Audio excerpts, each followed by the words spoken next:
8 de la mañana con 18 minutos. 8:18. Bienvenidos, señores economistas. Tengo el honor de saludar a Ramiro Crespo, a Carlos Julio Emanuel en la ciudad de Guayaquil, en Washington, a nuestro compatriota don Roberto Izurieta, académico de la George Washington de la capital norteamericana. Me refiero a la Universidad George Washington. Roberto desde allí creo que nos va a atender ya mismo. Pero en Guayaquil Carlos Julio Emanuel nos está este momento atendiendo. Y yo aquí en Quito estoy saludando a Jaime Carrera y a Ramiro Crespo. Porque el acuerdo con el Fondo Monetario Internacional, que es el reto de cumplimiento que tenemos por delante, está recibiendo aprobaciones, aprobaciones vienen, pero también se ha iniciado una etapa, en mi opinión, bastante compleja, ¿no? Muchas de las reformas estructurales van a depender del diseño y el consenso que requieren las nuevas leyes, porque se requieren nuevas leyes para cumplir con esto. Reformas estructurales dependerán del diseño y consenso de las nuevas leyes. ¿Usted está de acuerdo en eso, Jaime? Bienvenido, buenos días para comenzar. Y mi saludo cordial en Washington, repito, para Roberto Izurieta. Y en la ciudad de Guayaquil, este gran economista, gran profesional también, Carlos Julio Emanuel. Bienvenido, muy buenos días, señor doctor. A ver si me da un retorno desde el puerto principal. Carlos Julio, ¿estamos oyéndonos este momento? Sí, cómo no, Gonzalo, muchas gracias por la invitación. Un saludo a Jaime, a Ramiro y a Roberto a la distancia. Lo que queremos hacer este momento a través de ustedes, los ciudadanos, es provocar un acercamiento de nuestro país, explicando, provocar un acercamiento a los multilaterales internacionales que son los que nos van a dar una mano, como siempre ha sido, como siempre ha ocurrido. Y es que recordando, Ramiro Crespo, lo que siempre hemos hecho es avanzar 3 cuadras de 10 que suscribimos con el FMI, de manera que intenten comprender lo que para este periodista ha significado más o menos unos 30 y pico de años de acuerdos con el Fondo Monetario Internacional en absolutamente todos los gobiernos democráticos con los que nuestros regímenes han tenido que cuajar entendimientos, con condicionamientos todos.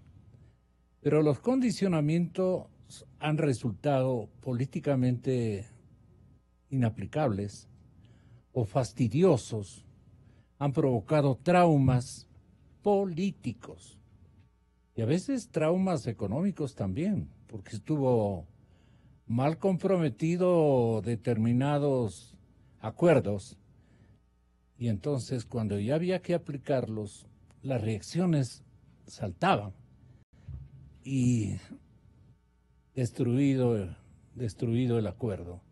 Nunca, que yo tenga recuerdo, nunca se cumplió a cabalidad. Algo nos faltó cumplir. Y el fondo no está para vainas, pues no. Nos ha cortado todo proceso de acuerdo económico. Entonces, si nos dieron de 50 arreglados, nos llegaron a dar 33, ya es buen dato. Los 17 quedaron en reserva. Esta constante circunstancia se han debido a conflictos políticos que los gobiernos, en el cumplimiento de los acuerdos con el Fondo Monetario Internacional,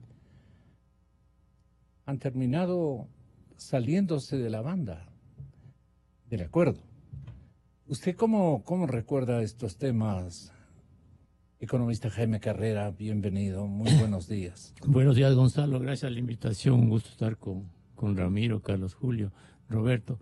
Es duro, Gonzalo, recordar el pasado, duro y doloroso, porque no puede ser que desde hace casi 40 años, desde el advenimiento de la democracia en los 80, hayamos firmado alrededor de 13 cartas de intención. Y cuando uno mira la primera carta de intención de la época democrática, al inicio de los 80, hablábamos de reducir el déficit público, de reducir la deuda pública, de tener un sector público manejable, de atraer inversiones. Dígame usted, Gonzalo, hoy no estamos hablando de lo mismo. Luego de casi 40 años de lo que... Ubiquémonos en la época de este gran ecuatoriano, de un técnico que nunca lo olvidaré, Germánico Salgado. Claro, el Encordes, por ejemplo, tuvo una gran labor y aquí estuvo el doctor Osvaldo Hurtado. ¿Época de Hurtado? En la época de Hurtado. Él tuvo que hacer profundas reformas luego de que asumió el poder al inicio de los 80s. Y recuerde usted y recuerda a la sociedad que allí usted tuvo que reducir subsidios, reducir el gasto público, se tuvo que hacer una serie de ajustes, producto de los desajustes generados en los 70s. Y luego esas políticas que incluso se incluyeron en una carta de intención no fueron consistentes durante los 40 años. E incluso, Gonzalo, luego de la crisis del 99. Primero, si el Ecuador hubiese mantenido la disciplina fiscal del inicio de los años 80, con seguridad no hubiésemos tenido la crisis del 99. Y luego vino la dolarización. Y en la primera carta de intención que se firmó a inicios de los 2000, luego la crisis del 99, ¿qué se estipulaba en esas cartas? Tener equilibrio en las cuentas públicas, bajar la deuda pública, tener un gasto público razonable, atraer inversiones, tener una economía más competitiva. Si el Ecuador hubiese perseverado en las directrices de la Carta de Intención de los inicios de los 2000, hasta hoy, tendríamos un país en desarrollo, tendríamos un país en crecimiento, con inversiones. Entonces, lo que estamos tratando ahora, Gonzalo, con esta nueva Carta de Intención, que contiene no lo que dice el fondo, sino lo que hemos dicho aquí los analistas y gran parte de la sociedad durante mucho tiempo. ¿Qué contiene esa carta?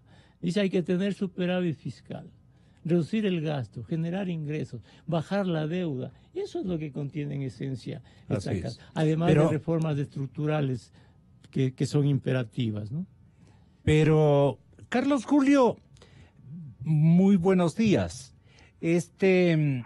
Aún el Ministerio de Finanzas no ha develado, digamos, el contenido de la carta de intención que el pasado día lunes se aprobó en Washington. Lo aprobaron en Washington. Y se prevé que los detalles se conozcan, creo que este fin de semana. Así mencionaron.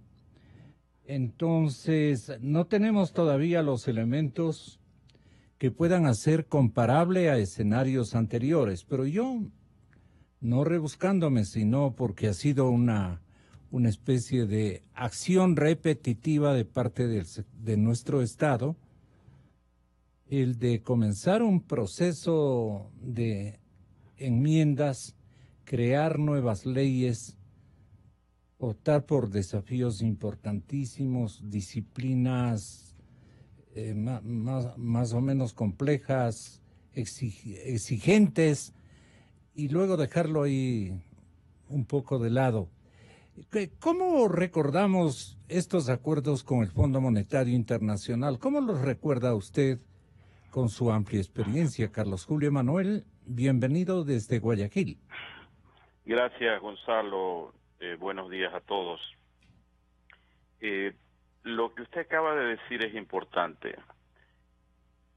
la carta de intención es la que contiene los detalles de las negociaciones con el Fondo Monetario Internacional. Jaime dice que lo que está en la carta son planteamientos nuestros o del Ecuador, de las autoridades ecuatorianas.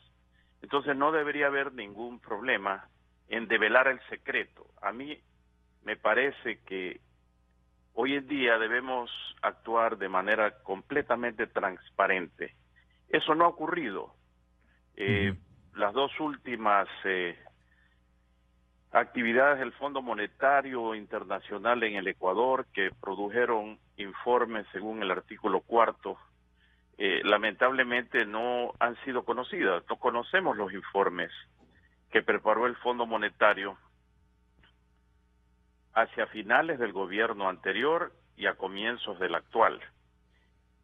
Llama la atención porque el vocero del Fondo Monetario Internacional, cuando anunció el reciente acuerdo, manifestó en ese corto mensaje de prensa, comunicado de prensa, que el Fondo Monetario estaba fundamentalmente interesado en la transparencia y en la lucha contra la corrupción. Generalmente lo de la corrupción no suele estar en acuerdo con el Fondo Monetario, pero me parece importante que así se lo haya hecho. Pero la transparencia sí. Entonces yo sí creo que sería bueno para poder discutir con sobra de conocimientos qué es lo que contiene la carta de intención, porque en eso se va a basar si nosotros a futuro vamos o no vamos a cumplir estos acuerdos. Ahora, cuando usted me pregunta... Perdone, Martínez, se ha lucido solamente ponderando el monto total de financiamiento entre el FMI y más o menos 6 organismos multilaterales. Y entonces ha ubicado la cifra en 10.279 millones. Así es. Entonces dice 4.200 son préstamos del FMI, 6.070 son de, creo que 7 multilaterales. Y también nos ha dicho que el tiempo de vigencia es de una década completa, con 4 de gracia, o sea, por ahí están los acuerdos. ¿Qué interesaría más que el Banco de Desarrollo de América Latina, la CAF, que el Banco Mundial, que el Banco Interamericano BID, que el Banco Europeo de Inversiones, que el Fondo Latinoamericano de Reserva? Ha hecho un milagro gigantesco el señor ministro de Economía, digamos, con este gran grupo de agencias multilaterales. La agencia incluso francesa de desarrollo está interviniendo. Y bueno, ¿qué pone el Ecuador, por ponerlo de esa manera, que usted logre retratar y hacernos entender, economista Manuel? ¿Qué pone el Ecuador? Mire, bueno, Ecuador como miembro del Fondo Monetario Internacional desde su incepción tiene derecho a solicitar recursos y tiene que plasmar ese requisito de recursos en medidas a tomarse. Pero es importante aquí señalar lo siguiente: el Fondo Monetario se compromete a entregar en un plazo de 3 años, entiendo, 4.200 millones de dólares, pero el resto de las operaciones a ser desembolsadas de los multilaterales están atados a lo que ocurra con el Fondo Monetario Internacional. Estos no son hechos independientes.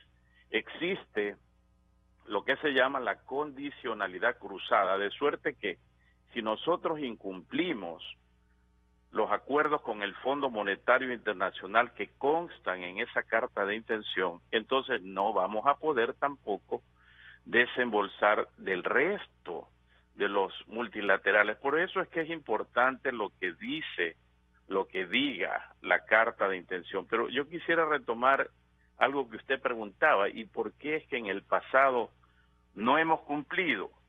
Porque de 18 acuerdos anteriores al actual, solo 2 se han cumplido. Porque cuando uno firma una carta de intención, uno tiene que poner énfasis o analizar a fondo dos cosas, Gonzalo. Uno, la viabilidad política del acuerdo, y dos, la viabilidad técnica o económica. ¿Qué es esto de viabilidad política?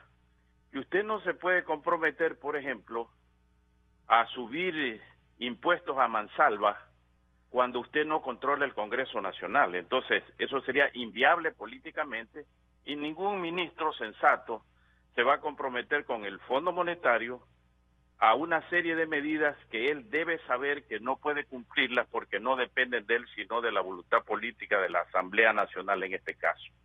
Y la otra parte es la viabilidad económica.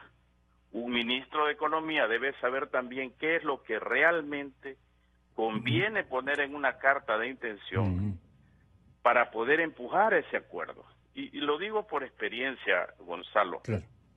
Cuando estuve en el Ministerio de Economía en el año 2001, 2002, yo mantuve conversaciones con el Fondo Monetario Internacional, del cual alguna vez fui parte. Yo trabajé ahí casi 5 años, conozco al fondo.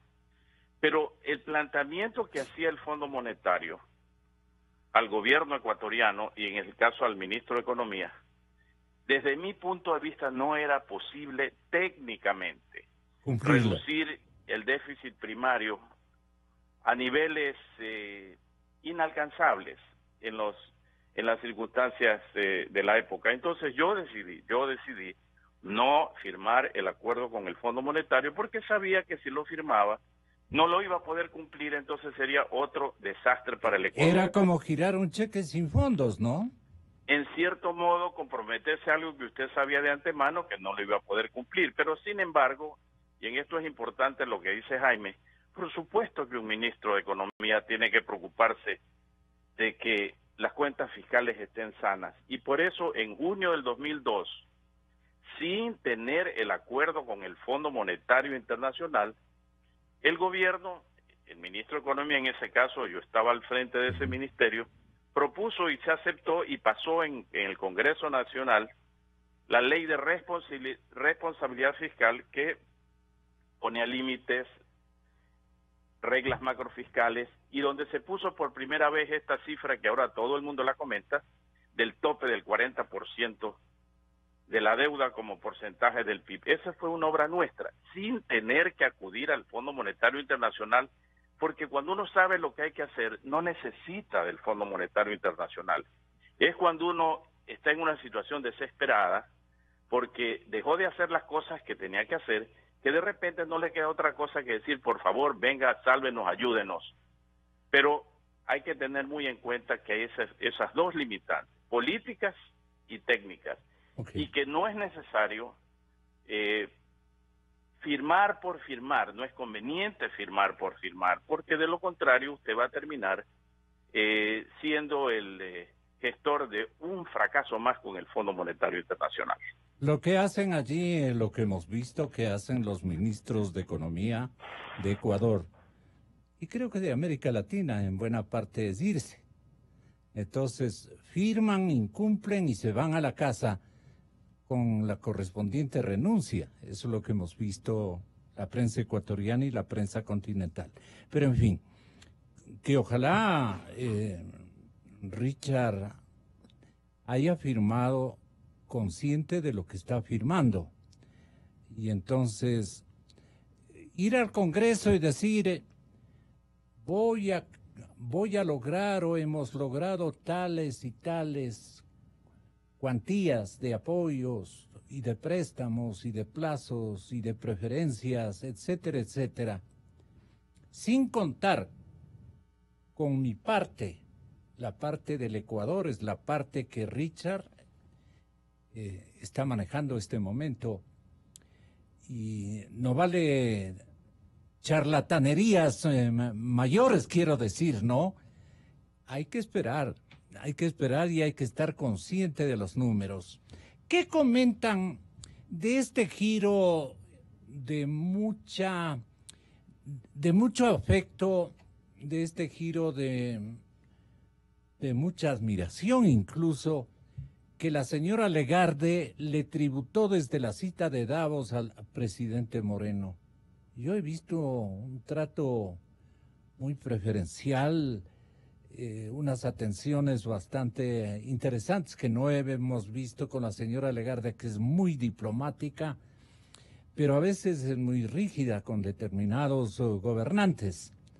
Pero con el presidente Moreno ha tenido tanto frases que no hemos podido escuchar, pero sí afectos que han sido simultáneos. Entonces le cayó bien, digamos, a la señora Legarde, la directora del FMI, nuestro presidente. Y eso sí cuenta, pues no, porque humanos somos. Roberto, ¿qué se platica en Washington respecto a Legarde y Moreno y Legarde? Perdona que este primer elemento yo le convierta en una señal de afecto al Ecuador y de afecto a nuestro primer mandatario, ¿no? Que es cosa buena. Roberto Izurieta, académico de la George Washington en la capital norteamericana. Te escucha Carlos Julio Emanuel en Guayaquil, y aquí están con nosotros Jaime Carrera y también Ramiro Crespo, que te están saludando. A ver, el saludo, Ramiro. Roberto, muy buenos días. Roberto, un gusto escucharte. Igualmente, Ramiro. No, esperamos tus comentarios ahora en las elecciones que se vienen. Eso es lo más interesante. Y verte en las reuniones de primavera del Fondo Monetario del Banco Mundial. Un gran abrazo. Muchas gracias, Ramiro. Hasta Muchas vernos, gracias, entonces. Jaime. Muchas gracias, José. Un fuerte saludo a Carlos Julio Emanuel. Muchas gracias, Gonzalo. Yo creo que Jaimito también te quiere saludar. Un gusto oírte, Roberto. Esperamos tus comentarios políticos, no solo de aquí, sino de Trump. Uh-huh. Eso es más difícil, ahí necesitamos 2 horas. Adelante, Roberto. Yo creo que las muestras de afecto, de buena voluntad, son una señal de los cambios que se han producido en el Ecuador hacia una política exterior y también una política económica de mucho más seriedad. Entonces creo que más que cambios afectivos, personales, es una muestra de que el Ecuador tiene al menos el propósito de rectificar una serie de errores que han causado una serie de problemas al Ecuador, no solamente en la política económica, en la política interna y en la política internacional. Sin lugar a dudas, aquí Carlos Julio Emanuel, los otros colegas tienen más elementos que, por ejemplo, cuando el Ecuador declara el no pago de la deuda, el mismo día compra un avión presidencial. Esas eran cachetadas, bofetadas. Al sentido común incluso. Claro. Cachetadas al sentido común. Al sentido común. Después de también cancela deudas, paga deudas a los organismos internacionales a una tasa de interés sumamente baja para paralelamente contraer una deuda sumamente cara, con tasas de interés que han sido escandalosamente caras en toda la región. Entonces yo creo que los esfuerzos del ministro de Finanzas, Richard Martínez, de llegar a una nueva ecuación de deuda donde el pago de la deuda sea más sensato, esto es, lastimosamente, para bien o para mal, solo a través de los organismos internacionales, para lo cual hay que llegar a un entendimiento con los organismos internacionales, como cuando uno, ciudadano común, va al banco a pedir un crédito y le dice, bueno, necesito ver tus ingresos, y tú no le respondes al banco, no, eso es mi soberanía, yo no te muestro mis ingresos y mis ingresos. O sea, si le vas a pedir préstamo a alguien, tienes que mostrar tus cuentas. En este caso, cuando son compromisos de créditos, esto es no solamente que te doy un crédito ahora para que me comiences a pagar, sino que organizamos un flujo, planificamos un flujo de ingresos, pues también tengo que ver de préstamos, también tengo que ver cuál es tu flujo de ingresos y egresos. Claro. Y bien decía Carlos Julio Emanuel y Ramiro y Jaime, es la voluntad y la soberanía de Ecuador de plantear algo a nuestros, en este caso al Fondo Monetario, a los demás, algo que sea sano, bueno, viable para el Ecuador. Entonces confiamos en esta seriedad. Dicho esto, a mí sí me ha sorprendido que lleguemos a este punto, que creo que es muy bueno, previo a las elecciones, porque eso lo que hace es politizar las elecciones. Yo habría preferido que este proceso se dé posterior a las elecciones y yo sé lo que me van a decir los colegas y tienen toda la razón, el tiempo apremiaba. Entonces, si es así, aquí teníamos un problema que lo vamos a confrontar en las elecciones de este domingo, o podría ser que lo confrontemos parcialmente. Pero las cosas son como son. Lo que sí quiero resaltar es que creo que es bueno que el Ecuador esté dando muestras en el exterior de cambios en su política exterior, en su política económica y sobre todo que busque un endeudamiento mucho más sano, porque el endeudamiento que nos quedamos en los años de Correa estaba y está, y es la razón por la cual se está asfixiando al Ecuador. En la capital norteamericana que ustedes,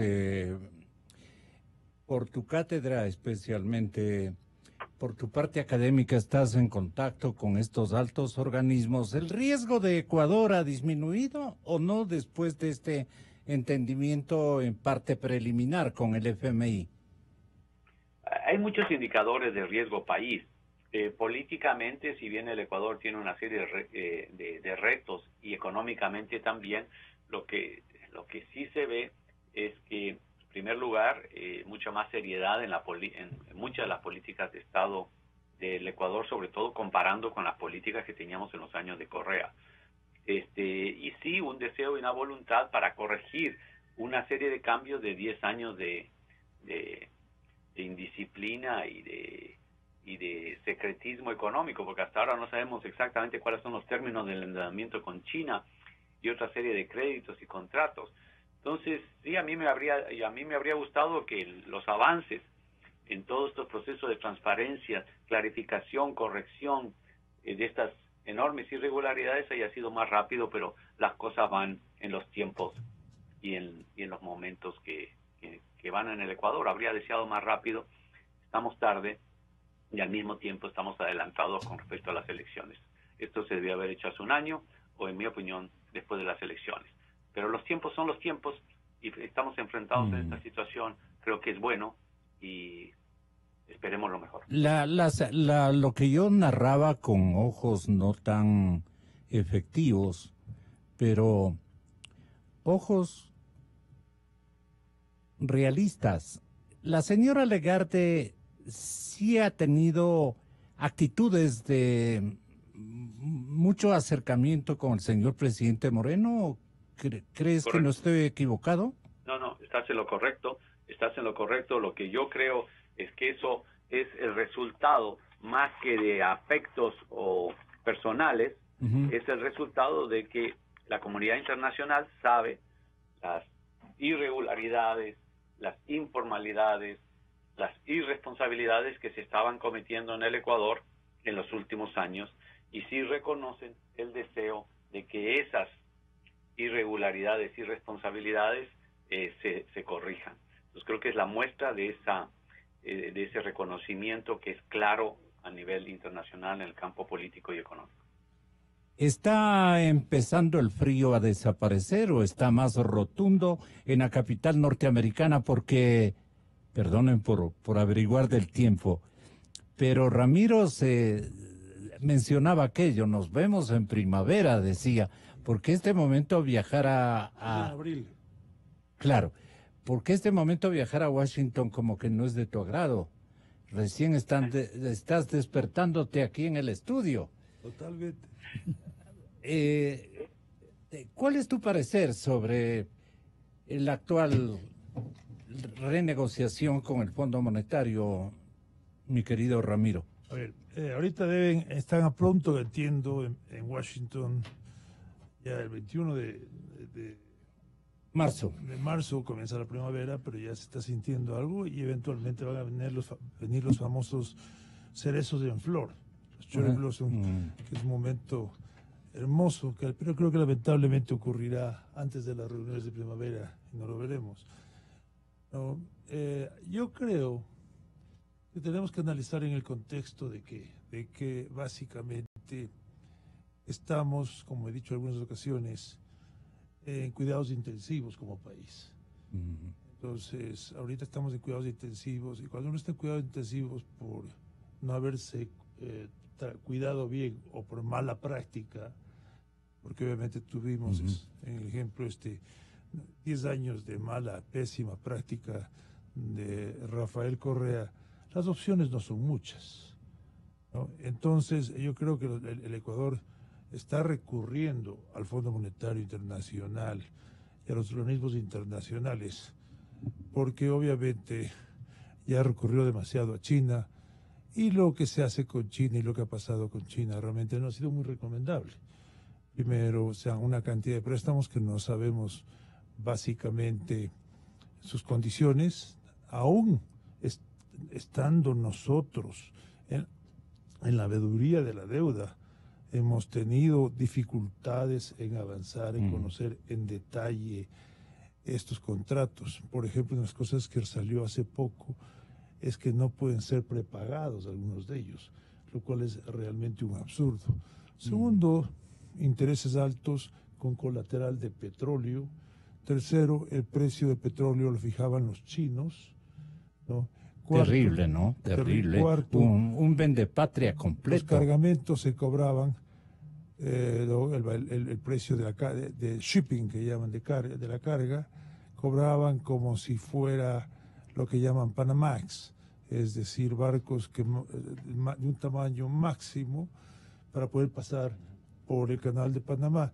Y como son más pequeños que los grandes tanqueros, obviamente no hay economías de escala y era más caro, pero en definitiva este petróleo se iba o al Perú, donde se vendía a unos precios distintos, o se iba... Había una mafia organizada. O se iba, pero no cruzaba el canal de Panamá, entonces bajaba, por supuesto, el costo de barril.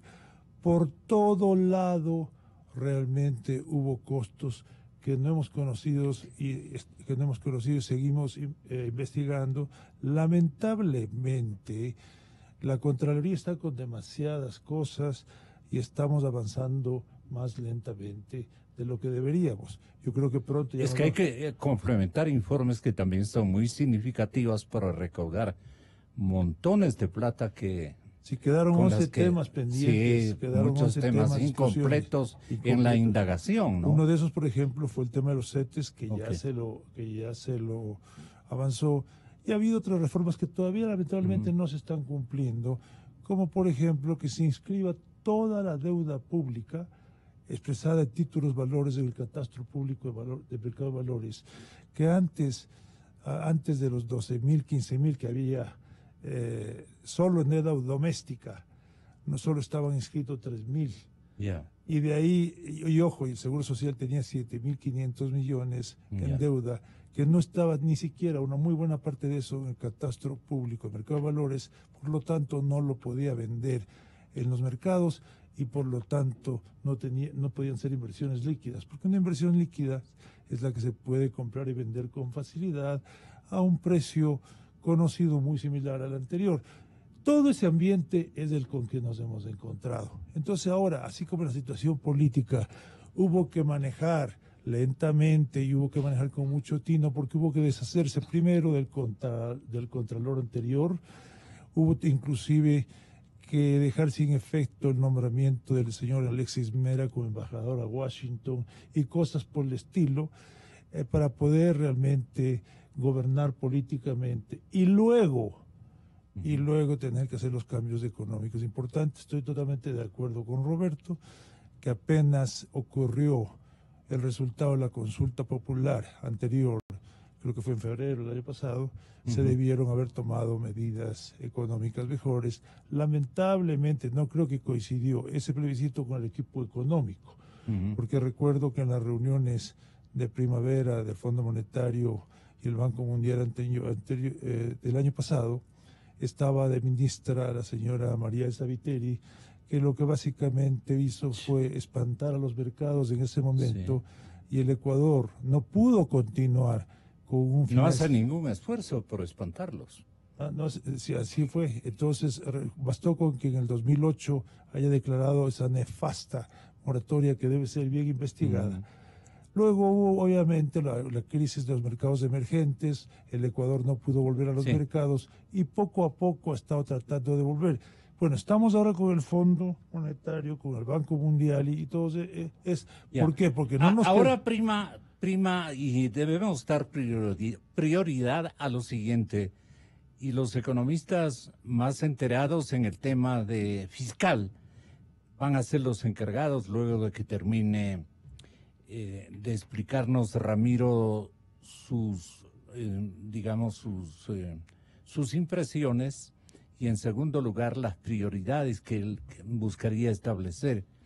Pero a mí me preocupa mucho los desembolsos y la prudencia que debe primar en el uso de esos primeros desembolsos, porque de lo contrario le pregunto a Carlos Julio Emanuel qué podría estar ocurriendo y lo propio a Roberto Izurieta si nos gastamos no tan prudentemente, no usamos los desembolsos que son más o menos significativos, 4.209 millones que prevé entregar el FMI, 652 han llegado ya a nuestro país. A ver, si quieres, Ramiro, complementa tu intervención. Entonces, básicamente, quería decir que ahora, gracias al acuerdo anunciado con el Fondo del Banco Mundial, el riesgo país se ha reducido notablemente. Y les voy a dar un ejemplo muy concreto de lo que están diciendo los mercados, porque al fin y al cabo los inversionistas ponen su dinero respaldando sus opiniones. Los bonos globales que se colocaron a 100%, que se vencen en el año 2029, se colocaron a 100, ahora están a un precio de 111. El rendimiento está en el 9.05, o sea que hemos bajado. Son indicadores del día, ¿no? Hemos bajado, sí, de ayer, hemos bajado 10.75, de 10.75 del interés que pagamos a 9.05, lo cual quiere decir 1.70, ¿no?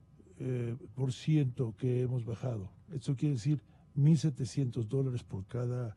Okay. Por cada $100,000 quiere decir $17,000 por cada millón solo en intereses. Ahora, la pregunta es ¿por qué el gobierno sale sabiendo que estaba en acuerdos con el fondo a un costo tan alto en enero cuando, porque es altísimo? Entonces aquí es o lo ¿Qué es altísimo? 10.75, endeudarse a 10.75 es un endeudamiento muy caro. Entonces aquí o estaban desesperados por dinero, ojo, podía ser ese motivo. Creo que no había ni para... o no estaban muy seguros de que iban a llegar realmente al acuerdo. Hubiera sido mejor esperar un poquito. Si hubiera estado más seguro y si hubieran seguramente no estado desesperados. Pero ahora han llegado y ya se está notando el impacto sin saber, ojo. Pero eso no debe haber sido ineptitud de Richard, sino necesidad emergente. No había para el pan. No había para el pan del desayuno. No había para el pan del desayuno y posiblemente no estaban seguros de que sí iba a salir pronto el acuerdo del fondo porque estaban en ese proceso. Pero lo importante es que han anunciado que este sábado, según entiendo, van a avisar más los detalles. Si en este momento, sin saber los detalles, ya los mercados han reaccionado positivamente, haciendo que se reduzca el riesgo país y el costo del dinero para el Ecuador, para, por ejemplo, cuando quieran manejar los pasivos y refinanciar. Si los detalles son muy interesantes para el mercado, podemos seguir reduciendo el costo de dinero, el riesgo país. Y eso tiene un gran impacto, no solo en las finanzas públicas, sino también en el sector privado. Ya vimos, por ejemplo, que apenas salió el Ecuador y se anunció el anuncio con el fondo y con el Banco Mundial, ya salió el Keyport del sector privado con una emisión propia del sector privado. Si seguimos así, pronto el sector privado podrá salir directamente a los mercados internacionales y tendrá más opciones de financiamiento más barato. Bueno, este destaque que tú haces es importante, pero vamos viendo con el exministro Carlos Julio Emanuel. El uso prudente de los desembolsos es clave para que las cosas salgan a perfección Y la misma pregunta para Jaime Carrera. Carlos Julio. Bueno, sin duda, esperemos conocer un poco en detalle cómo se van a manejar esos desembolsos. En la medida en que los desembolsos se den en función del cumplimiento de las cláusulas contenidas en la carta de intención. Yo quería hacer un comentario para que quede claro lo que acaba de decir Ramiro. Cuando los bonos ecuatorianos, y aquí sería importante, Ramiro, una aclaración tuya, cuando los bonos ecuatorianos ahora se están vendiendo al 111%, es decir, que se están vendiendo con un premio porque hay mayor demanda por los bonos ecuatorianos, eso lo que significa es que el rendimiento para quienes compran esos bonos con ese sobreprecio, con ese premio, va a ser menor que quienes compraron al 100% o que quienes compraron a menos del 100%.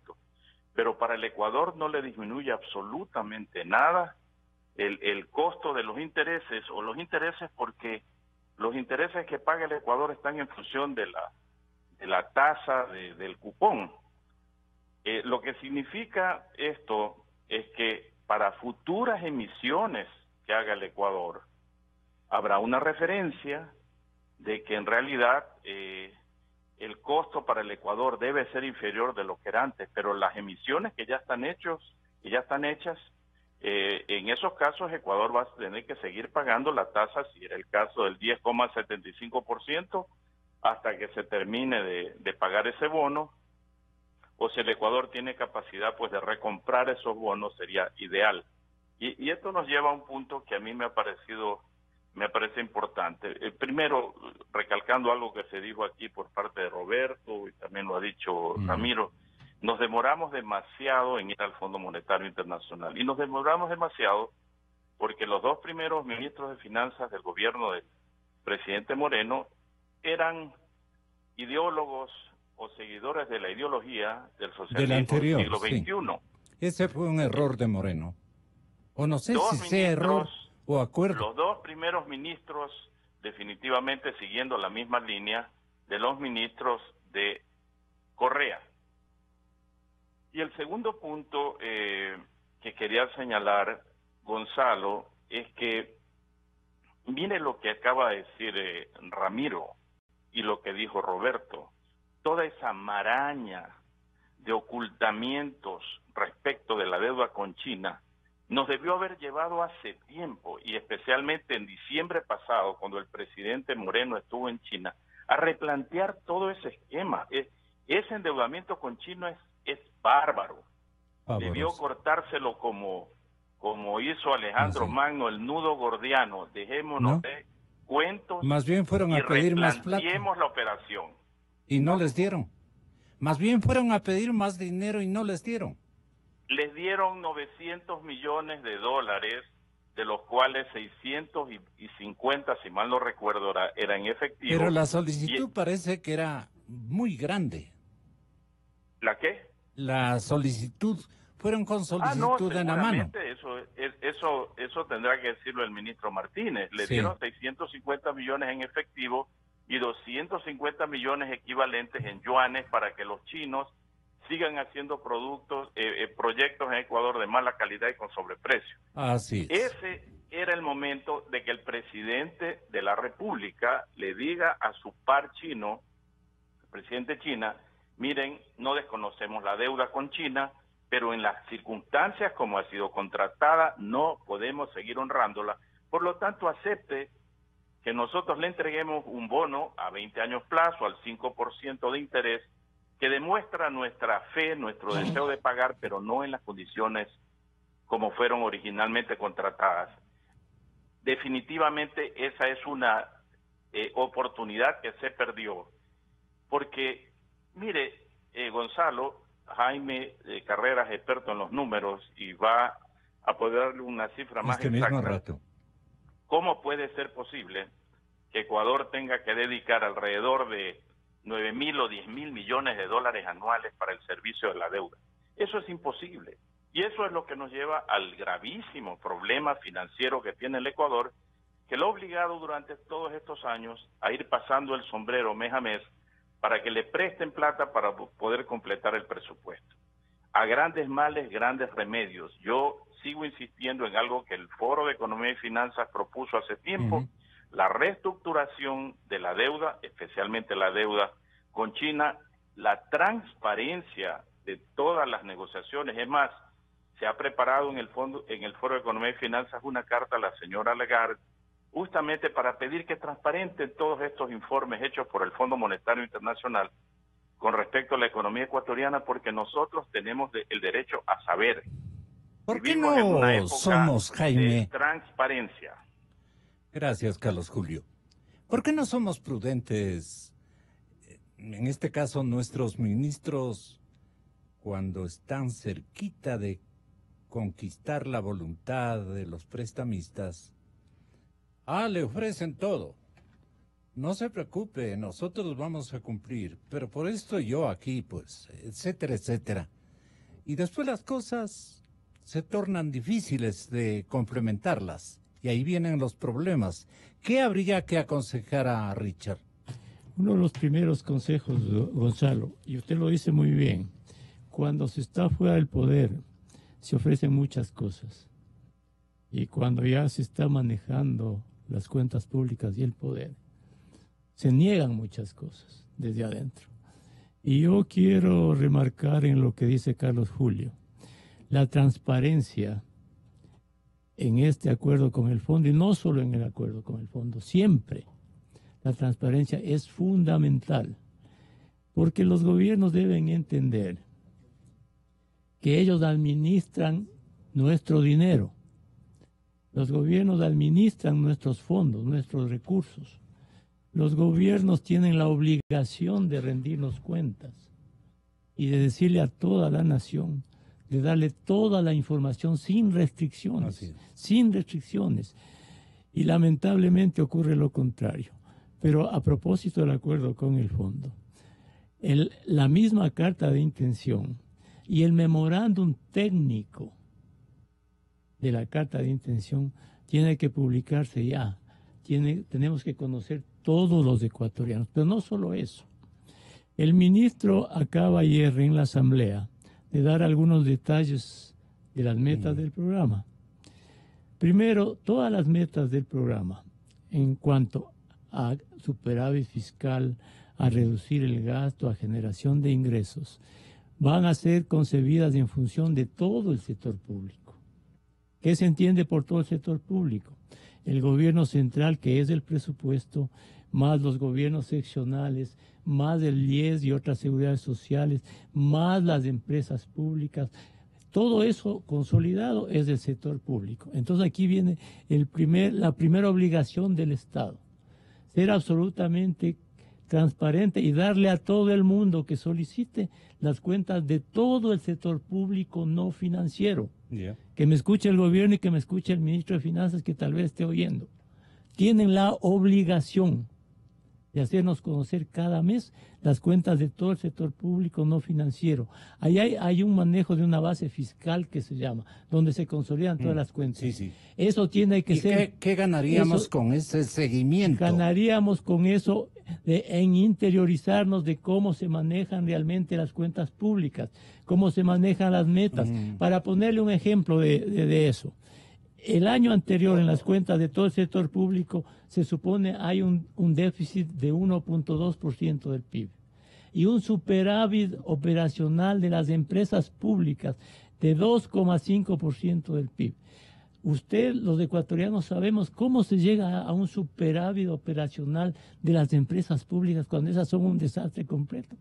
Entonces no basta lo que se publique en el Banco Central, tenemos que conocer toda la desagregación de las cosas, cómo se llega a esos resultados.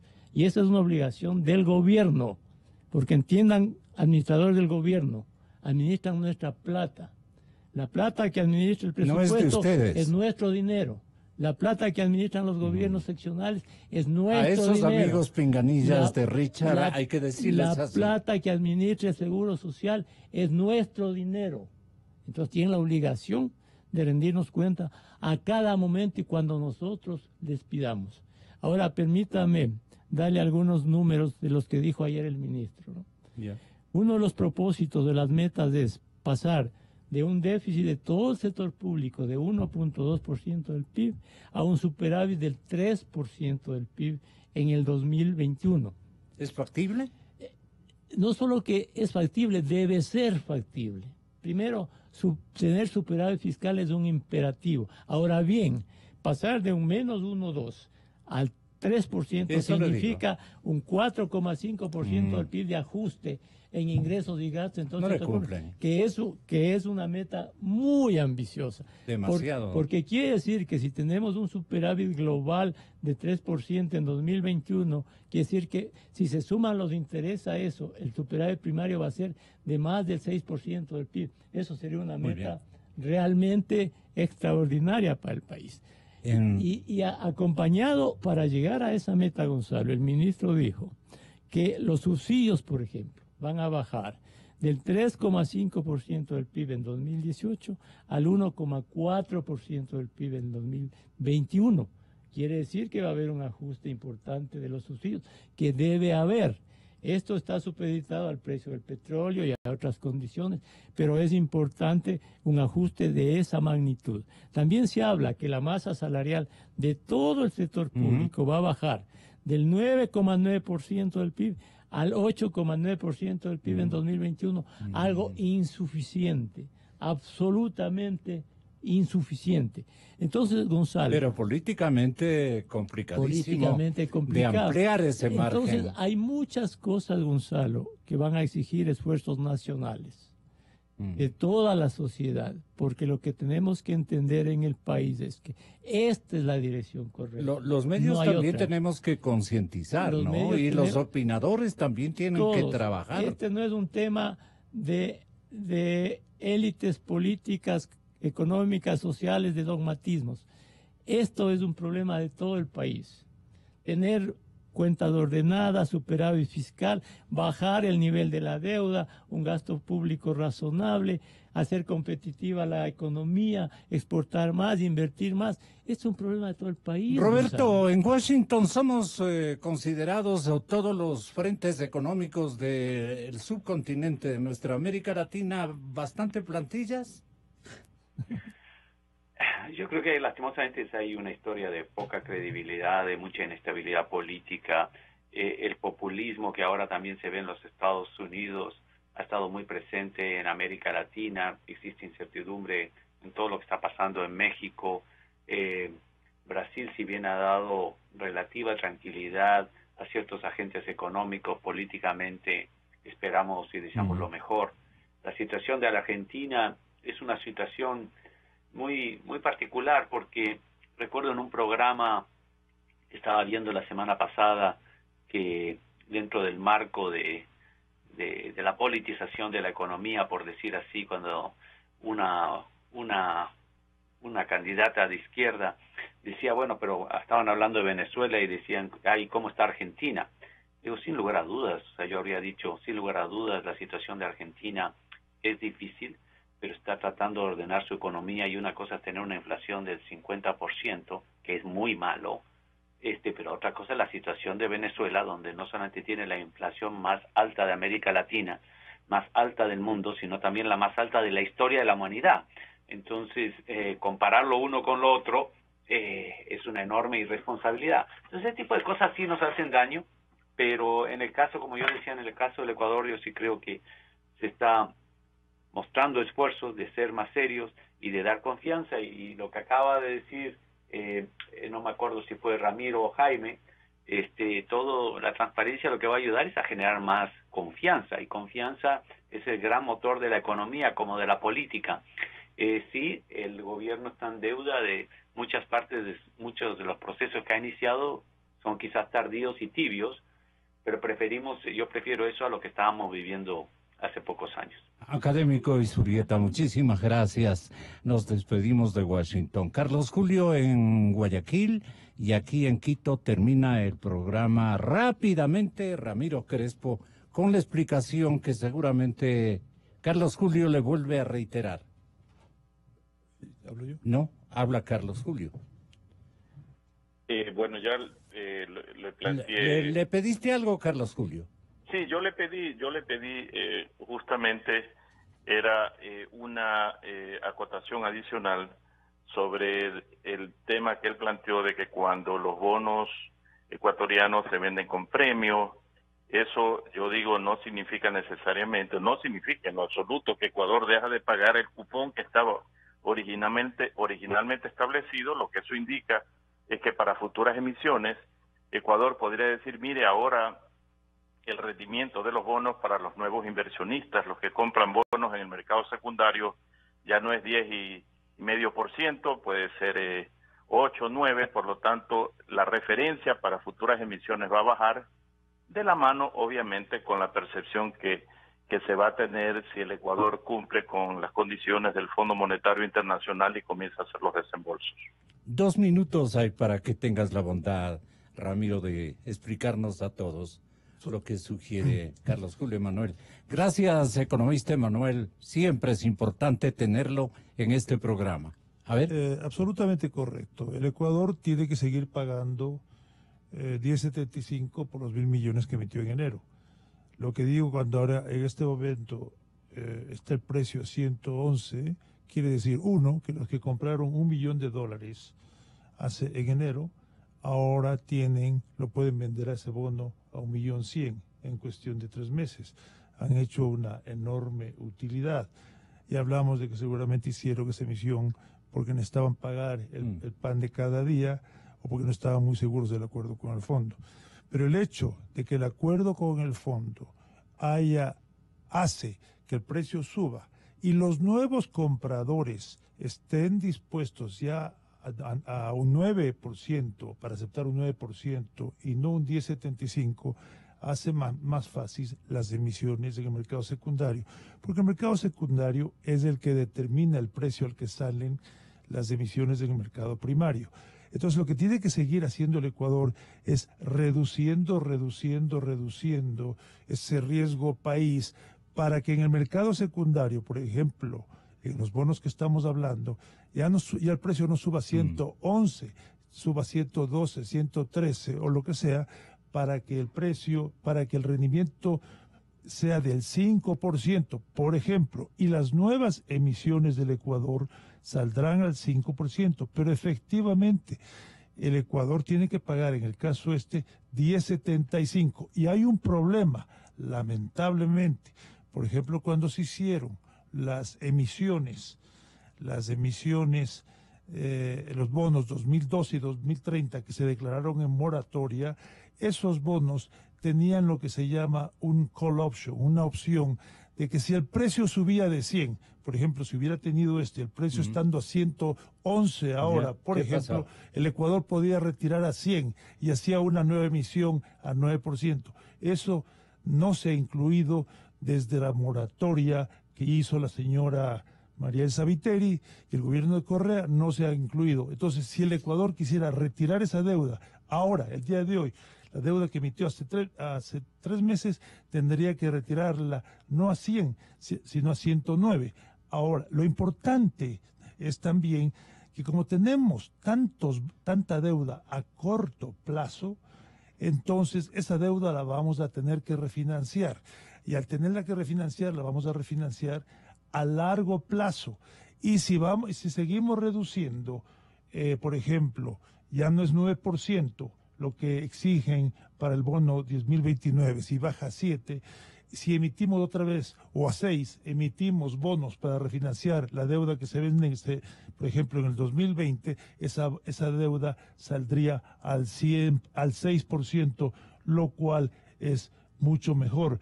Pero obviamente hemos tenido que pagar y seguiremos pagando por buen tiempo la absoluta imprudencia e irresponsabilidad de haber declarado moratoria, etcétera, en el año 2008. Lo último, el sinceramiento, esto como ecuatorianos, me gustó y muchísimo. Muchas gracias. Las órdenes. Señoras y señores, como siempre, buscando la verdad. 92.5